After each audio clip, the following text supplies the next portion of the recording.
जांच आप करें पूरी तरह से। देखिए, उसने 4 साल पहले उसका तलाक हो चुका, 2 साल पहले वो पाकिस्तान में रहते रहते हिंदू धर्म ग्रहण कर चुकी, 2 करवा चौथ रख चुकी, 2 होली दिवाली मना चुकी। ये सोशल मीडिया साइट्स 21 और 22 की जो उसकी फेसबुक है उस पर पड़ी हुई, दिवाली मना रही, होली मना रही और करवा चौथ रख रही। उससे वो सनातन धर्म ग्रहण कर चुकी थी। उसके बाद वो वैलिड पासपोर्ट वीजा से दुबई गई, क्योंकि पाकिस्तान से सीधे काठमांडू फ्लाइट नहीं है, तो पाकिस्तान से दुबई गई, दुबई से काठमांडू आई, अपना सब कुछ बेच के आई। तलाक उसका 4 साल पहले हो चुका। 2022 में उसके पिता की मृत्यु हो गई। उसके बाद वो भाई पर आश्रित हो गई। भाई कौन किसका कितना करता है, अगर इस समय में भी अगर भाई बहन को सपोर्ट करता है तो वो देवता है, बड़ी बात है। कोई नहीं किसी करता, वो बोझ थी और वो यहां आ गई। देखिए, प्यार में, युद्ध में और राजनीति में थोड़ा बहुत तो साफ मानना पड़ेगा। सदस्यता कैदी ठीक बहाल कर दी जाए, राजनीति में बोले थोड़ी गलती बोली, सुप्रीम कोर्ट ने हुआ ना, माना ना। हमारे सुप्रीम कोर्ट कौन है? तो हमारे सब न्यायाधीश तो हमारे अपने। यहाँ पासपोर्ट वीजा वहां तक था, काठमांडू तक था, काठमांडू से एंट्री हुई, पोखरा के टिकट दे दिए उसने। हमने 5 पेज की लिस्ट पूरी दी है, महामहिम को भी दी, एटीएस को भी दी, कि सारी चीजें इसकी हैं और इसको जांच कर लें और इन्वेस्टिगेट कर लें। जहां पोखरा से आई भाई बस। राणा साहब आप बहुत वरिष्ठ पत्रकार हैं और आप बहुत ग्राउंड जीरो पर रिपोर्टिंग करते हैं और लोगों के दिलों में बसते हैं, इसलिए लोग देखते हैं। देखिए, इस देश में रोहिंग्या है, अभी भी नूह में बात में रोहिंग्या अब चिल्ला रहे हैं, लेकिन रोहिंग्या में हम आए हैं 1971 के बाद। बांग्लादेश में जो डिस्प्यूट हुआ उसके बाद कितने बांग्लादेशी भारत में आए, कोई नागरिकता आप उनके सवाल नहीं करता, कोई उन पर प्रश्न नहीं लगाता, कोई उनकी जांचें नहीं करता, कोई उनके लिए डिबेट नहीं करता, कोई उनके न्यूज चैनल ही जब तोड़ते हैं झुग्गियां तो कहते हैं 200 रोहिंग्या के मकान जिसमें 2000 लोग रहते। पहले सवाल की मैंने क्लियरिटी, मैं देहरादून में था पिछले दिनों, तो एक न्यूज चैनल ने डिबेट की हमारे साथ। वहां से अच्छी बात ये थी, मुझे बाई चांस, मेरे लिए लकी है वो डिबेट, और वो डिबेट मैंने अपने page doctor AP Singh lawyer है, उस पर पेज पर भी डलवाई लड़कों से। मुझे नहीं आता, मैंने डलवाई, मैंने इसे डालो। तो उन्होंने डिबेट में क्या पूछा, मुझसे पूछा है, गुलाम हैदर साहब उधर से जुड़े हुए थे, तो उन्होंने मुझसे पूछा कि सीमा पर आरोप है कि वो ISI है, जासूस है, आतंकवादी है। मैंने कहा वेरी गुड, हो सकती है मे भी। तो मैंने कहा मुझसे अच्छा, मैं तो अभी बना हूं उसका वकील, मैं पहले से जानता नहीं, मैंने वेरिफिकेशन नहीं दे रखा, मैंने उसको करेक्टर वेरीफाई नहीं किया, मैं उसके स्कूल का प्रिंसिपल नहीं रहा, मैं मैनेजर नहीं रहा। मैंने कहा इनके पति शौहर, पूर्व पति शौहर साहब जुड़े हुए हैं, खामिद हैं, हस्बैंड हैं, हबी हैं, कुछ भी कहिए, वो जुड़े हुए। मैंने कहा इनसे पूछ लीजिए आप। तो एंकर महोदय ने तुरंत पूछा कि हाँ जी बताइए आपकी पत्नी। तो उस बंदे ने तपाक से, वो भूल गया किससे बात कर रहा है, किसकी तरफ से सवाल आया। उसने कहा साहब 4 साल से मुझे नहीं पता सीमा क्या कर रही है, सीमा ISI है, सीमा एजेंट नहीं है। मैंने कहा इनसे पूछिए कि आतंकवादी संगठन उसे मिलते हैं, सरकार पैसे देती है, उसे भारत के खिलाफ भेजा जा सकता है, कोई बात होती थी इस संबंध में, वो जासूस है, ये कह दें तो मैं मान लूंगा, क्योंकि पूर्व पति कह रहा है तो मैं मान लूंगा। उस बंदे ने कहा मुझे 4 साल से नहीं पता ISI है कि नहीं है, जासूस है कि नहीं है, आतंकवादी है कि नहीं, मुझे कोई जानकारी नहीं है। मैंने कहा तुरंत, मैं समझ गया मेरे लिए डिफेंस मिल रहा था, अच्छा मिल रहा था।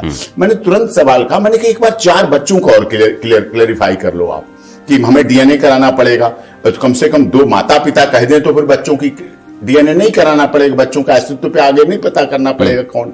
तो उन्होंने एंकर साहब ने अच्छा पूछा कि ये 4 बच्चे आपके ही हैं? कहे हाँ, 3 बच्चे मेरे सामने हुए थे, 4 बच्चे मेरे हैं। उन्होंने कहा बच्चे में, चौथा बच्चा 4 ही साल का है। इसका मतलब प्रेग्नेंट होने के बाद से उन्हें नहीं पता, उन्हें सीमा के बारे में नहीं पता है क्या नहीं। उन्होंने तुरंत तपाक से बोल दिया। एंकर साहब भारतीय थे, कानून से जुड़े हुए, डिबेट कर रहे थे नेशनल चैनल की।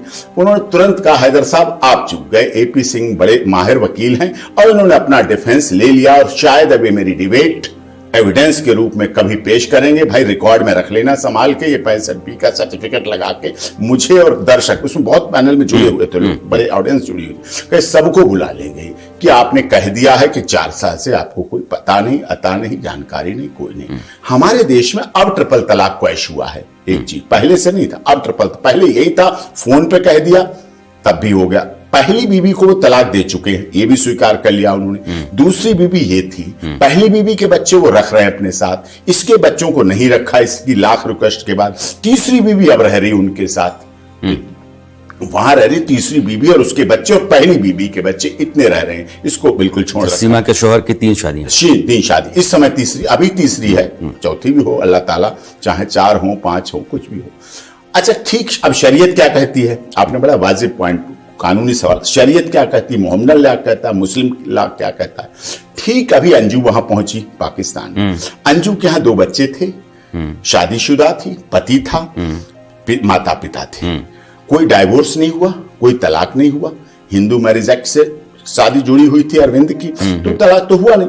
तो वो यहां से गई, वहां शरीयत कहती है साफ कि जब तक हिंदू धर्म से आई हुई महिला की तो निकाह हो सकता है, लेकिन वो तलाकशुदा होनी चाहिए, डाइवोर्सी, अगर हिंदू है तो डाइवोर्सी हो।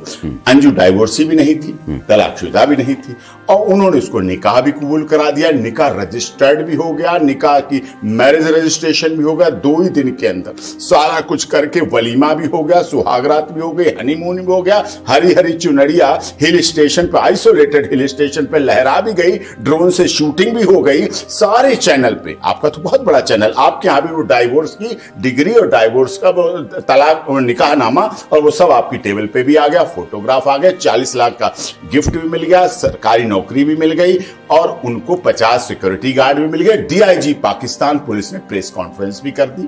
ना तो उन्होंने स्पाई कहा, ना भारत की जासूस कहा, ना भारत के एजेंट कहा, वैलिड वीजा पे नहीं। ये बात बिल्कुल आपने वाजिब कही, उनको वैलिड वीजा 2 दिन में मिल गया, 2 दिन में मिल गया। हमारी सीमा 1 साल से वीजा मांग रही थी, वीजा मांग रही थी, वीजा मांग रही थी। प्यार को कितना टटोलोगे आप, कितना तराशोगे, कितना निखारोगे? प्यार किया है उसने, पहले उसका सारी डिटेल उसने बना के मैंने बोल के रखा, मैंने कहा आगे जरूरत पड़ेगी।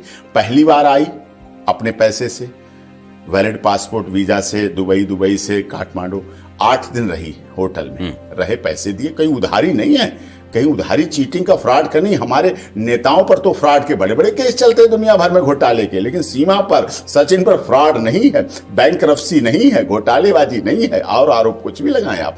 तो उसका उसने खर्च किया। फिर 4 बच्चों को, जो कहते हैं ना बड़े बड़े हाउस, मीडिया हाउस कहते हैं सीमा के पास मिले 5 पासपोर्ट, लोग हिचक जाते हैं कि एक लड़की क्यों 5 पासपोर्ट, ये नहीं छुपा लेते हैं। 4 पासपोर्ट उसके बच्चों के, 1 पासपोर्ट उसका। 1 पासपोर्ट पहले उसने वीजा लगाया, लग रहा था नहीं हुआ, तभी फिर उसने दूसरा पासपोर्ट, दोनों पासपोर्ट लेके आ गए। 6 पासपोर्ट हैं इस तरह के। कंट्राडिक्शन में यहाँ की नाम नहीं लूंगा, आजकल बहुत बीमार है वो सांसद, देश की सांसद रही। जब 19 में उन्होंने भरा, 14 में भरा नॉमिनेशन, तब भी वही उम्र थी, और जब 19 में नॉमिनेशन भरा, इलेक्शन कमीशन ऑफ इंडिया का निकला हुआ है हमारे पास, जो 14 के बाद 5 साल बाद 19 में भरा, तब भी वही डेट ऑफ बर्थ, मतलब तब भी वही उम्र भरी। उम्र तब भी 14 में भी वही उम्र थी और 19 में भी उम्र थी। हमारे यहाँ लॉरेंस बिश्नोई का केस मैं लड़ रहा हूँ, आनंद पाल का केस, अनुराधा चौधरी का केस, नहीं, मेरे पास जो आते हैं मैं वही लड़ता हूँ, मैं लेने थोड़ी जाता हूँ। मैं कोई पाकिस्तान थोड़ी गया था, मैं पबजी का मेंबर थोड़ी था कि आजा तू सचिन से प्यार कर फिर मैं तेरी वकालत करूंगा, ऐसा बिल्कुल राणा साहब नहीं है। जो आया, और इनको लेके आके सीमा नहीं आ सकती थी मेरी, ना फीस बियर कर सकती थी, ना आ सकती थी, ना सचिन आ सकता था। भारतीय किसान यूनियन के संगठन, क्षत्रियों के संगठन, मीना संगठन, पूरे देश का मीना समाज, कई ऐसे मीना समाज के सांसद और विधायकों के नाम लेना उचित नहीं है, लेकिन उन सब ने अप्रोच किया कि नहीं, इसका काम करिए आप, इसके लिए करिए, जहां और करते हैं करिए। मैंने प्यार को प्यार ही रहने दो, कोई नाम ना दो, मेरा कहना। इसीलिए मैंने इसको आगे बढ़ा के देश के हम राष्ट्रपति जी के जो याचिका लगाई, सर्वोच्च संवैधानिक पद, मैं नीचे जा सकता था, मैं नीचे नहीं गया, समय कम था, तो सबसे पहले ऊपर जाने की बात थी। 2 देशों का मामला था, बात डिस्ट्रिक्ट कोर्ट तक तो वो गई ही पहले, बुलंदशहर। तो मैंने देश के मामले राष्ट्रपति से यही याचिका में लगाया कि पहले आप इसकी ATS जांच कर रही है, आपको उसमें भी डाउट हो, लोग मना करते हैं सुप्रीम कोर्ट के हमारी CBI जांच ना हो, हमारी जांच ना कर, इसके लिए हमें खड़ा करते हैं कई केसों में कि हमारी जांच रुकवा दो, ना हो। लेकिन हमने यहां क्या कहा, आप CBI जांच कराइए, रॉ से कराइए, NIA से कराइए, IB से कराइए, जितनी बेहतर जांचें हो सकती, गृह मंत्रालय करे, रक्षा मंत्रालय करे, इन सब जांचों की निगरानी हमारे देश के माननीय सर्वोच्च न्यायालय या ऑनरेबल हाई कोर्ट के रिटायर्ड जस्टिस, एक नहीं, दो नहीं, तीन नहीं, 5 जस्टिस की निगरानी में बैठा लिए। तो सीमा का आप लाई डिटेक्टर कराइए, नार्को टेस्ट कराइए, ब्रेन मैपिंग कराइए, पॉलीग्राफी टेस्ट कराइए, सारे टेस्ट। और आप स्वयं मत करिए, एक डायरेक्टर होता है एक CFSL में। हम कहते हैं चंडीगढ़, महाराष्ट्र की, मुंबई, कोलकाता, हैदराबाद, रोहिणी, दिल्ली की 5 CFSL के डायरेक्टर को बिठा लिए, उनके सामने सारे टेस्ट कराइए, narco, polygraphy, brain mapping, light, जिससे क्लियरिटी रहे पूरी। लेकिन हर एक की बौद्धिक क्षमता अलग अलग होती है, सीखने की क्षमता अलग अलग होती है। एक क्लास में सब 30 बच्चे पढ़ रहे होते हैं, कोई इसी क्लास का बच्चा टॉप करता है, कोई उसी क्लास में एक स्टेट टॉप करता है, कोई इंडिया टॉप करता है, कोई इसी क्लास में से फेल भी हो जाता है, ये भी है। तो अपनी अपनी क्षमताएं हैं, उसकी क्षमता हो सकती है अलग है।